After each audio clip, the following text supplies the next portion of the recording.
नमस्कार दोस्तों। आप सभी लोगों ने भी मेरी तरह टीवी पर एक विज्ञापन जरूर देखा होगा।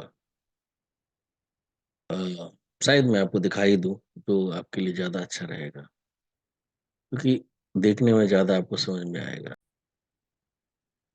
इस विज्ञापन को देख करके आप ये सहज ही अनुमान लगा सकते हैं कि देश की राजनीति में बेरोजगारी एक बहुत ही महत्वपूर्ण मुद्दा है। बेशक है, कोई संदेह नहीं, लेकिन सोच करके देखिए, भारत देश में 1,000 से ऊपर शहर हैं। कितने? 1,000 से ऊपर शहर हैं। हर शहर में कम से कम 4 इंजीनियरिंग कॉलेज हैं। कम से कम 4। उन इंजीनियरिंग कॉलेज में कम से कम नहीं तो 10 ब्रांचेस होंगे। 4 इंजीनियरिंग कॉलेज, हर इंजीनियरिंग कॉलेज में 10 ब्रांच, तो टोटल ब्रांच की काउंट हो गई 400। 1,000 शहर। एक ब्रांच में अगर 100 स्टूडेंट भी हुए तो 4 lakh student. 4 lakh multiply by 1,000, यानी कि 10 करोड़। यानी यानी कि मोटा मोटा अगर देखूं तो 10 करोड़ इंजीनियर्स हर साल निकलेंगे, जो कि शायद पूरी आबादी का 10% तो है ही। अब आप ये सोचिए कि क्या 10 के 10% को भारत में रोजगार मिलना संभव है? इनमें से कुछ को स्वरोजगार की तरफ जाना पड़ेगा, जिससे कि वो बाकी इंजीनियर्स को जॉब दे सके। थोड़ा विजनरी होकर के सोचिएगा।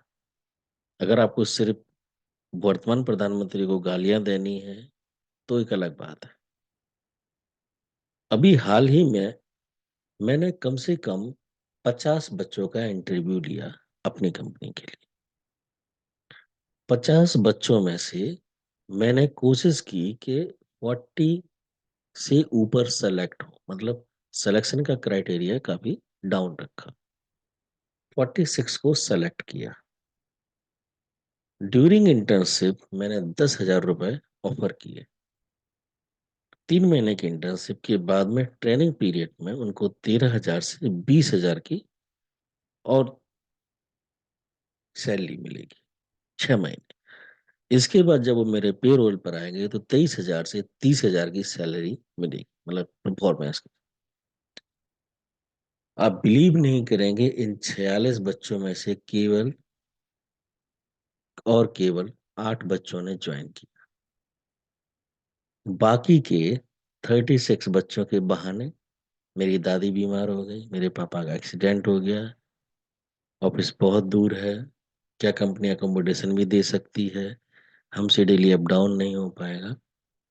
अब आप बताइए कि ये 36 बच्चे और 8 बच्चे, 10 बच्चे किस तरह से सरवाइव करें? ये 36 बच्चे मेजॉरिटी है, और जो सेलेक्ट हुए 8 या 10 बच्चे हैं वो माइनॉरिटी में जा रहे हैं, मतलब कम संख्या में है। ये पॉलिटिकल माइनॉरिटी नहीं है। तो ये 36 के 36 बच्चे समाज में नेगेटिविटी फैलाएंगे कि रोजगार नहीं। या आज वो 10,000 से शुरू करके एक साल के अंदर अगर 30,000 तक पहुंचते तो क्या बुराई थी? जीरो से तो उठते, लेकिन नहीं। मेहनत करनी नहीं है, लेकिन पैसा चाहिए फुल्लम फुल। ऐसे देश कभी आगे नहीं बढ़ेगा, और युवा तो बिल्कुल भी नहीं, क्योंकि देश के युवाओं के ऊपर बहुत ज्यादा जिम्मेदारी है। और अगर युवा इस तरह से सोचेंगे कि मेरे विकास का हिसाब दो, घर बैठे नौकरी दो, भैया कोई सरकार नहीं दे सकती। ठीक है ना? ये चुनावी वादे सिर्फ इसलिए होते हैं कि वोट मिल जाए। हकीकत को आप एनालाइज करके देख सकते हो कि कब तक पॉसिबल है मुफ्त की रिबड़ियां।